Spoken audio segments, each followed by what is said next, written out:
আমি শ্রাবণী। রোজকার মতো আজও আমি এসে গেছি তোমাদের গল্প শোনাতে।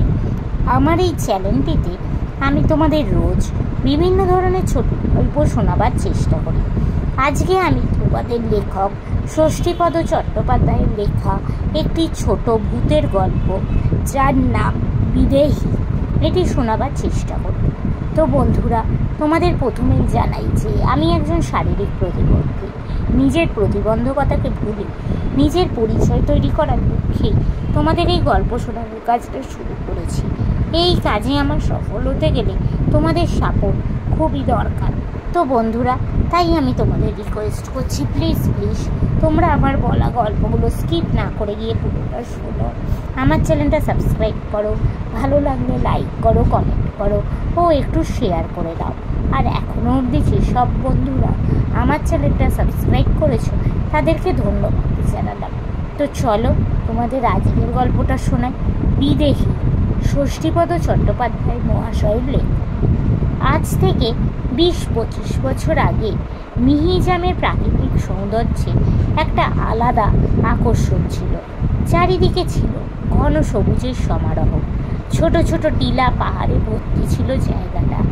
এখন সুন্দরী পাহাড়ি এলাকা ছাড়া আর কোনো টিলা নেই বললেই চলে। দূরের পাহাড়গুলো অবশ্য যেমন ছিল তেমনই আছে। মিহিজামে খুকুদিরা থাকত গোলাপ বাগানের কাছে ছোট্ট একটা বাড়িতে। চারিদিকে লাল মাটির প্রান্তর, বন উপভোগ, কি চমৎকার সবুজের সমারোহ সেখানে।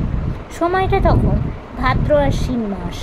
হঠাৎ কিছুদিন জ্বর ভোগ করে শরীরটা দুর্বল হয়ে পড়েছে। এমন সময় অপ্রত্যাশিতভাবে একদিন খুকুদির একটা চিঠি এসে হাজির। খুকুদি সেই চিঠিতে আমাদের সবার কুশল নিয়ে বারবার অনুরোধ করেছে ওদের মিহিজামে একবার বেড়াতে যাওয়ার জন্য। বিশেষ করে আমাকে লিখেছেন, এই শরতে অন্তত কয়েকটা দিন আমাদের এখান থেকে ঘুরে যাও, দেখবি খুব ভালো লাগবে। আমার তো এখন এমন হয়েছে যে মিহিজাম ছেড়ে আর কোথায় যেতেই ইচ্ছা করে না। আসবি তো? চিঠি পেয়ে তো আমি লাফিয়ে উঠলাম। বাবা মা উৎসাহিত হলেন খুব। বাবা বললে, তা কয়েকটা দিন ছেলেটা যদি একটু হাওয়া বদল করে আসে তো মন্দ কি? খুকু যখন অত করে লিখেছে তখন যাক না, শরীরটা ভালো হবে, দুর্বলতাও কাটবে।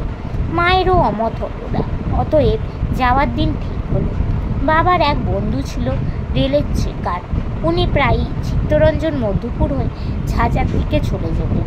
আমাকে একদিন তারই সঙ্গে পাঠিয়ে দেওয়া হলো চিত্তরঞ্জনে। মিহিজাম গেলে চিত্তরঞ্জনে নামতে হয় লাইনের এপার আর ওপার। খুকুদিরা তো দারুণ খুশি হলেন আমাকে দেখে। খুকুদির বাবা মা খুকুদি সকলের আনন্দ আর ধরে না। খুকুদি বললে, তুই এসেছিস যে কি আনন্দ আর কি বলবো। প্রায়ই তোর কথা বাড়ি, একসঙ্গে ছিলাম কতদিন, এখন আমি একা। আমি বললাম, অনেকদিন পর তোমাকে দেখে আমার আনন্দ হচ্ছে খুব। বাড়ি তো চিনে গেলাম, এখন সময় সুযোগ পেলে একাই চলে আসতে পারবো। খুকুদিদের বাড়িটা দোতলা, ওপরে দুটো ঘর, নিচে দুটো। খুকুদির বাবা মা নিচের ঘরে শোন, খুকুদি ওপরে। খুকুদির পাশের ঘরটাই আমার জন্য বরাদ্দ হলো। আমাকে যে ঘরটায় থাকতে দেওয়া হলো সেই ঘর থেকে দূরের হিলটপের দৃশ্য দেখা যেত ভালোভাবে। বন সবুজে ঘেরা হিলটপের দৃশ্য ছিল চমৎকার। জানলা খুললে সুগন্ধ ফুলের সৌরভে মন প্রাণ আমোদ করে দিত। ঘর দেখে আমি খুশি। খুকুদিকে বললাম, আপনার বাবা এই একটা ভালো কাজ করেছেন। এমন সুন্দর পরিবেশে বাড়িটা কিনেছেন যে তা বলবার নয়। খুকুদি বলল, এই তো 2 মাস হলো কেনা হয়েছে বাড়িটা। আগে আমরা লাইনের ওপারে আমলা দিঘিতে থাকতাম। বাবার চাকরির মেয়াদও শেষ হলো, আমরাও বাড়ি কিনে চলে এলাম। মাত্র 10,000 টাকায় পেয়ে গেলাম বাড়িটা। ওই জন্যই তো চিঠি লিখলাম তোকে, আয় এসে ঘুরে যা। ভাগ্যিস এলাম। এরপরে বাবা মাকে নিয়েও আসবো একবার। এমন সুন্দর পরিবেশ। আমার কাছে তো এই বাড়িটা এখন স্বর্গ। দারুণ পছন্দের বাড়িটা আমারও। যাই হোক, খুকুদিদের আদর যত্নে বেশ ভালোভাবেই কেটে গেল কয়েকটা দিন। মিহিজামকে আমি এমনই ভালোবেসে ফেললাম যে এই জায়গা ছেড়ে আর বাড়ি ফিরে যেতে ইচ্ছে করলো না। জ্বরের ক্লান্তি দূর হলে দেহ মনেও বল পেলাম। ভোরে উঠে খুকুদির সঙ্গে বেড়াতে যাওয়া, তারপর আদিবাসী গ্রাম ঘুরে শাল মহুয়ার গন্ধে মেতে ঘরে ফেরা, বিকালবেলায় হাট ফেরানো, আর বিকেল হলে হিল টপে উঠে বসে থাকা, একই ভুলবার। হাওড়া শহরের ঘিঞ্জি পরিবেশে থেকে যা কল্পনা করিনি কখনো। একদিন হলো কি, খুব ভোরে আমার ঘুম ভেঙে গেল। অন্যদিন কুকুদি আমাকে ডাকে, আমি আজ ডাকবো বলে দরজা খুলে বারান্দায় এসে দেখি কুকুদির বয়সে একটি অচেনা মেয়ে কুকুদির ঘর থেকে বেরিয়ে গেল। এই কদিনে মেয়েটিকে আমি একবারও দেখিনি।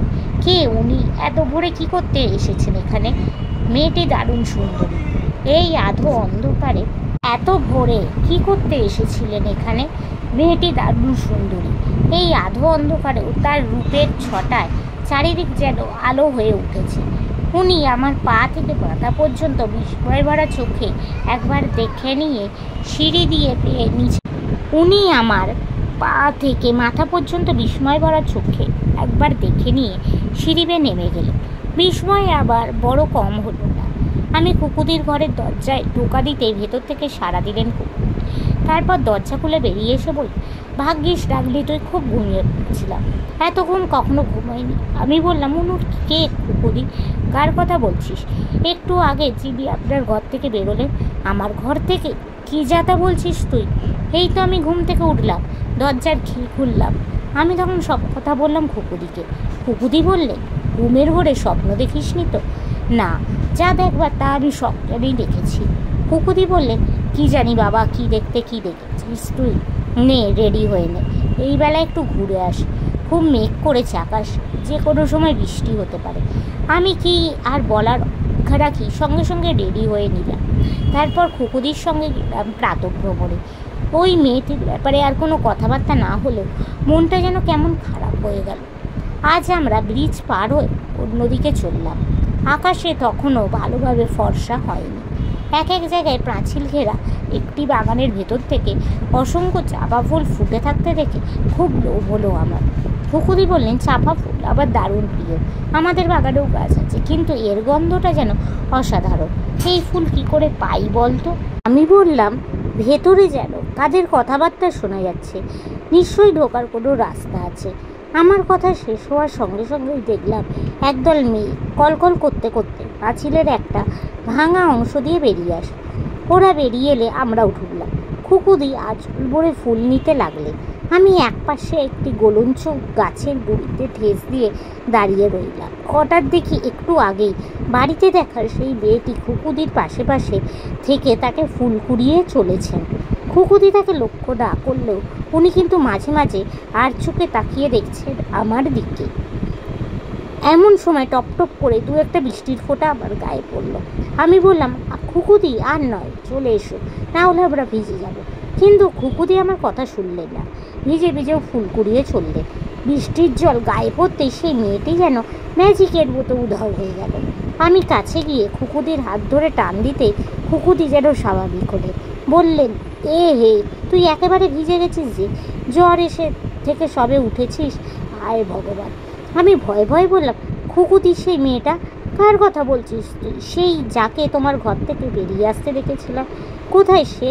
এখন কোথায় জানি না, তবে উনি তো তোমার পাশে থেকে তোমার সঙ্গে ফুল তুলছে। কুকুদি একটা হাত শক্ত করে আমার ধরে বেরিয়ে আসতে আসতে বললেন, তোর কি হয়েছে বলতো? বারবার কাকে দেখছিস তুই? আমি আসতে বললাম, একজনকে। এমন সময় প্রবল বর্ষণ শুরু হলো। আমরা একজনের গাড়ির বারান্দায় নিচে আশ্রয় নিলাম। ততক্ষণে আকাশ ফর্সা হয়ে গেছে। প্রায় ঘণ্টাখানেক বাদে বৃষ্টি থামলে বাড়ি ফিরলাম। এরপর সারাটা দিন ভালোই কাটলো। মাঝে মাঝে মেঘ জমে বৃষ্টি হয়, কখনো রোদ ওঠে, শিউলি গাছ থেকে টুকটাক ফুল ঝরে পড়ে। আমি জানলার ধারে বসে প্রকৃতির রূপ দেখতে থাকি। দুপুর গড়িয়ে বিকেল হলে তীরে জ্বর এলো কুকুদি। সে কি জ্বর, তার সঙ্গে ভুল বকা। মাথায় আইস ব্যাগ চাপানো। ডাক্তার এলেন, ওষুধ দিলেন। তাই থেকে খুব মন খারাপ হয়ে গেল আমার। এই প্রথম ঘরের জন্য মন কেমন করতে লাগলো। বাবা মার কথা মনে পড়তে লাগলো। আর একটু এখানে থাকতে ইচ্ছে করলো না আমার। আজ আর বিকালে কোথাও বেড়াতে গেলাম না। বাড়ির ছাদে উঠে পায়চারি করে সময় কাটালাম। মাঝে একবার গেলাম কুকুদির ঘরে। কুকুদির তখন জ্ঞান নেই, জ্বরটা একভাবে রয়েছে, চোখ দুটো লাল, কাউকে চিনতেই পাচ্ছেন না, এমনকি নিজের বাবা মাকেও। কুকুদির মা সমানে কেঁদে চলেছে। ওর কান্না দেখে আবারও চোখে জল এলো। কুকুর বিহারে আমি একা পড়ে গেলাম। রাত্রির বেলা খাওয়া দাওয়ার পর ওপরে ঘরে শুতে গিয়েই দেখি বিপত্তি। দেখলাম আমার আগে বিছানা দখল করে কে যেন শুয়ে আছে। ঘরের ভেতরটা মোমো করছে চাপা ফুলের গন্ধে। আমার সারা শরীর জুড়ে একটা হিমস্রোত নেমে এলো। আমি দারুণ ভয়ে চিৎকার করতে করতে ছুটে বেরিয়ে এলাম ঘর থেকে। সে রাতটা নিচের ঘরে শুয়ে কাটলো আবার। এরপর সারা রাত আমি ভয় ঘুমোতে পারলাম না। আমার বিছানা দখল করে যিনি শুয়ে আছেন তার কথা আমি কাউকে বলিনি। সেই তিনি, একই দিনে যাকে পরপর 3 বার দেখলাম। যাই হোক, সকাল হতেই একজন লোককে দিয়ে আমায় বাড়ি পাঠানোর ব্যবস্থা হলো। তখন বেনারস এক্সপ্রেস চালু ছিল। সেই গাড়িতেই হাওড়ায় এলাম। এর ঠিক 2 দিন পরে খুকুদি মারা গেল। ওর নাকি খুব খারাপ ধরনের ম্যানেঞ্জাইটিস হয়েছিল। পরে অবশ্য বাবার মুখে শুনেছিলাম খুকুদির বাবা যে ভদ্রলোকের থেকে ওই বাড়িটা কিনেছিল তার একমাত্র মেয়ে ওই রোগেই মারা যায়। তবে কি খুকুদির মৃত্যুর দূত হয়ে সেই মেয়ে কায়াহীন ছায়ায় এসেছিল খুকুদিকে সতর্ক করতে, অথবা তার কাছে টেনে নিয়ে যেতে, কে জানে। নমস্কার, আজকের গল্পটা এখানে শেষ হলো। তোমাদের যদি ভালো লাগে প্লিজ লাইক করো, আমার চ্যানেলটা সাবস্ক্রাইব করো ও শেয়ার করো। আজকের মতো আমি চললাম। আবার আমি কাল চেষ্টা করব তোমাদের অন্য কোনো গল্প শোনাতে। আজকের মতো টাটা।